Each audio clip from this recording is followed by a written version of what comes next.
അങ്ങനെ കാത്തിരിപ്പിനൊടുവിൽ പെണ്ണ് കിട്ടിയ നമ്മുടെ ജിത്തുവിന്റെ ദിവസം വന്നെത്തി. അതെ, ഇന്ന് നമ്മുടെ ജിത്തുവിന്റെ എൻഗേജ്മെന്റ് ആണ്. അതും അങ്ങ് തിരുവനന്തപുരത്ത് വെച്ച്. രാവിലെ 8 മണിക്ക് തന്നെ വണ്ടി എടുക്കണം, നേരത്തെ വരണമെന്ന് പറഞ്ഞ് എല്ലാമാരും തലേന്ന് തന്നെ പറഞ്ഞു വിട്ടതാ. നമ്മളൊക്കെ അല്ലയോ, ഞങ്ങളെല്ലാം എത്തിയപ്പോ രാവിലെ 9 മണി. അങ്ങനെ രാവിലെ തന്നെ 2 എണ്ണം അടിച്ച് ബസ്സിൽ കയറി പാട്ടും കൂത്തും മേളമൊക്കെ അങ്ങോട്ട് തുടങ്ങി. ഇവനൊരു ചരക്ക് തന്നെ. എവിടെയും ഒരുത്തം കുഞ്ഞിരുന്ന അപ്പ അവന്റെ കുണ്ടി കയറി പിടിച്ചോളാം. 11 മണിക്ക് എത്തണം. ഞങ്ങൾ ഏകദേശം ഒരു 11:30 ആയപ്പോഴാണ് തിരുവനന്തപുരത്ത് എത്തിയത്. പെണ്ണിന്റെ വീട് തിരുവനന്തപുരത്താണ്. അതുകൊണ്ട് തന്നെ തിരുവനന്തപുരം പൂവച്ചൽ വെച്ചായിരുന്നു എൻഗേജ്മെന്റ്. നാണമാണോ, ടെൻഷനാണോ, പേടിയാണോ, ജിത്തുവിന്റെ മുഖത്ത് ആകെ മൊത്തം എന്തൊക്കെയോ തോന്നുന്നുണ്ട്. ഓഡിറ്റോറിയത്തിലെത്തി. മോതിരമാറൽ ചടങ്ങിന് മുമ്പേ നടന്നത് ഫോട്ടോഷൂട്ട്. നടന്നു, ഇരുന്നു, ഓടിയൊക്കെ ഫോട്ടോസും വീഡിയോസും എടുത്തു. താണ്ട് ഇത് കണ്ടില്ലയോ, പെണ്ണും ചെറുക്കന്റെ ഫോട്ടോ എടുത്താൽ മതി, ഇനി എന്റെ കുറച്ച് ഫോട്ടോ എടുക്കുന്ന പറഞ്ഞ് പോയി നിൽക്കുന്ന നിപ്പാണ്. അങ്ങനെ ഫോട്ടോഷൂട്ടിനും വീഡിയോ ഷൂട്ടിനൊക്കെ ശേഷം ആ മഹത്തായ ചടങ്ങിലേക്ക് കടന്നു. ജിത്തുവിന്റെ പെണ്ണിന്റെയും മോതിരമാറൽ ചടങ്ങ്. അങ്ങനെ ചടങ്ങൊക്കെ കഴിഞ്ഞ് ഫോട്ടോയും വീഡിയോസ് ഒക്കെ എടുത്തതിന് ശേഷം ഞങ്ങൾ നേരെ കഴിക്കാൻ കയറി. അടുത്തിരിക്കുന്ന പപ്പടക്കള്ളന്മാരെ പേടിച്ചിട്ട് പപ്പടം എടുത്ത് ഇലയുടെ അടി ഒളിപ്പിച്ച് വെച്ചിരിക്കുകയാണ്. തിരുവനന്തപുരം ആയതുകൊണ്ട് അവരുടെ സ്പെഷ്യൽ ബോളി പായസം ഉണ്ടായിരുന്നു. സദ്യ ഒരു രക്ഷയിലായിരുന്നു, അടിപൊളി ടേസ്റ്റ് ആയിരുന്നു. അങ്ങനെ സദ്യയൊക്കെ കഴിച്ചിട്ട് അവിടെ നിന്നപ്പോഴാണ് ചക്ക വന്ന് പറഞ്ഞത് എനിക്ക് കുറച്ച് മേക്കപ്പ് ഇട്ടാടാ, 2 ഫോട്ടോ എടുക്കട്ടെ. അങ്ങനെ അവന് മേക്കപ്പ് ഒക്കെ ഇട്ട് കൊടുത്തതിന് ശേഷം കുറച്ച് നേരം അവിടെ നിന്ന് 2 മണിയായപ്പോഴത്തേക്ക് ഞങ്ങൾ അവിടെ നിന്ന് ഇറങ്ങി. പിന്നെ വണ്ടിയിൽ നടന്നത് പാട്ടും കൂത്തും മേളവും ഒക്കെയാണ്. താണ്ടാണ്ടില്ലേ, പാൻറ് ഇട്ടുകൊണ്ട് വന്നാൽ നിക്കറിട്ട് ആടുന്നു. മുണ്ടില്ലാതെ വരെ ചിലവന്മാരാടി.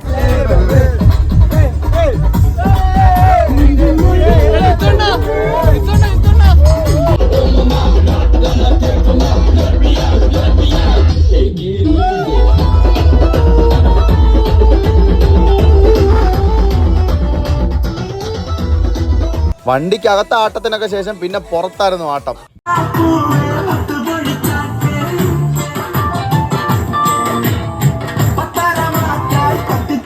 ഏകദേശം ഒരു 5:30 കഴിഞ്ഞപ്പോഴത്തേക്ക് ഞങ്ങൾ അവിടെ എത്തി. അവിടെ നിന്ന് ഇറങ്ങി ഞാൻ നേരെ വീട്ടിലോട്ട് പോയി കുളിച്ചിട്ട് വന്നപ്പോൾ കാണുന്ന കാഴ്ച ഇതാണ്. ഇതോടുകൂടി ജിത്തുവിന്റെ എൻഗേജ്മെന്റ് ദിവസം ഇവിടെ കഴിഞ്ഞിരിക്കുകയാണ്. ഇനി കല്യാണ ദിവസം കാണാം.